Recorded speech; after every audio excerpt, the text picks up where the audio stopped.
penaos bevet ie e pader bla gant tud a oa kembregerien avianik ar e-walc'h oant ket ha keñver birvi ar yezh eno meus kave oa plijus ie gwelet tud yaouank ar strezioù, tud yaouank n'on ket met zeglañ, penn-zeglañ, kaozeal Kembreg etre, ha sero ele youl din ie kenderc'hel e Breizh da re youl d'ar vugale d'or Kemendal.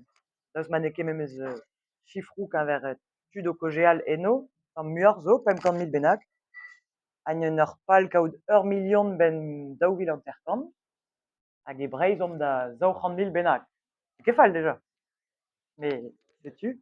Ha Hendal, penaos, pa oan dro Gembre, meus labouret da bebeil ie, e Kembre studioù C'hoariva Kembreg a filmant, e Kembraeg hag e saozneg, ha teuen en dro da Vreizh evit enrollañ abadennoù na petrata, an abadenn a luskan a vez skignet bep zun d'ar zadorn, hag se meus kroget pe war blaso da labourat avad er skinwel en brezhoneg. Goudeze, evel just gavant n'eus ket trawalc'h a brezhoneg ar skinwel, met diouervez bep zun, kuit me meus ar chañs memes tra da labourat en brezhoneg penkil a troad, efe en advouejan gant Dizale e Kemper, pe gant France 3 evit an abadennoù en brezhoneg, pe o labourat, salut, pe o labourat ie a youlvag gant ar redadeg, met ya keñver pas gant a rez normalement,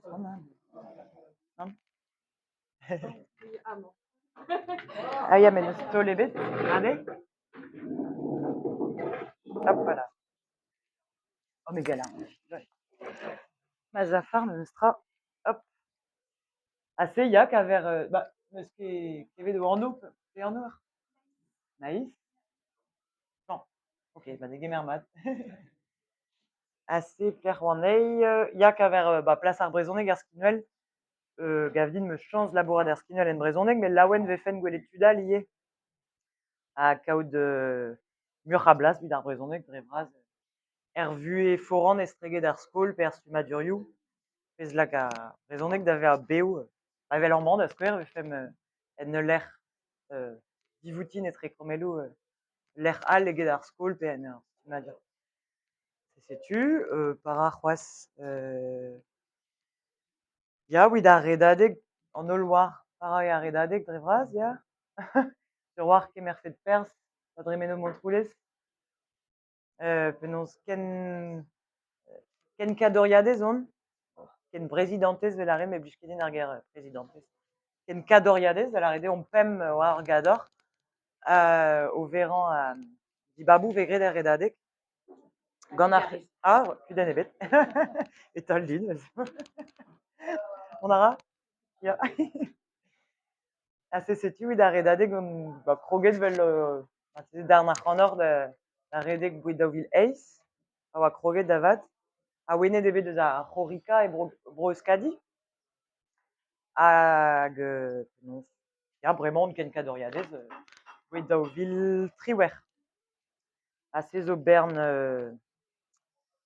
youl da gad o welet kemennet dud warlene, mateze peus soñj, oa bet start an traoù memes tra evit aozañ ar redadeg, oant ket sur dont a benn, n'on a ket bet penaos aotreoù prefetigoù Morbihan pe Ila Gwilun pe Ligar Atlantel, a ben ar film am soñjet, bon grom memes tra, bo ket harzet an dud a gaozeal brezhoneg, blant d'ur c'hleñv edred, tu grom, a mem gred hag ebet un taol brav memes tra, a oa fromus gwelet bugale d'ur zadorn beure da skouer er faou o redeg da c'hwec'h ur beure oa penaos un tamm birvi ouzhpenn da welet bugale-igoù o tont diavez ar prantaskol da redeg evit ar brezhoneg evit diwan, ha evit raktresoù all ie ve ar c'hantaoued a harpet da ziwanañ evit raktresoù klewelet, radio pe magourioù pe a bep seurt. Setu evit ar redadeg, goudeze tagadak, ya e-barzh kevredigezh kevre Breizh on ie, penaos nebeud amzer ar bloaz, ouin mont da Guzul Sevenadurel Breizh, hag a-hev e gwelet un tamm trosperet penaos, politikerez, stad ar politikereziez e Breizh, da la rede goude peseurt de alc'hajoù vo roet ar brezhoneg, peseurt de plas vo roet, peseurt de jikourioù vo, gant a ran vro, ze zo en dral, met n'eo ket n'o ket ken penaos, entannet pug an ket traoù fetis welan-me kuit-on-me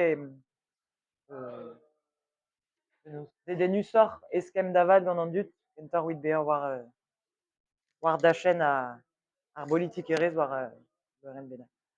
Setu dre braz, goude petra n'o ket mo peus goulennoù war danvez war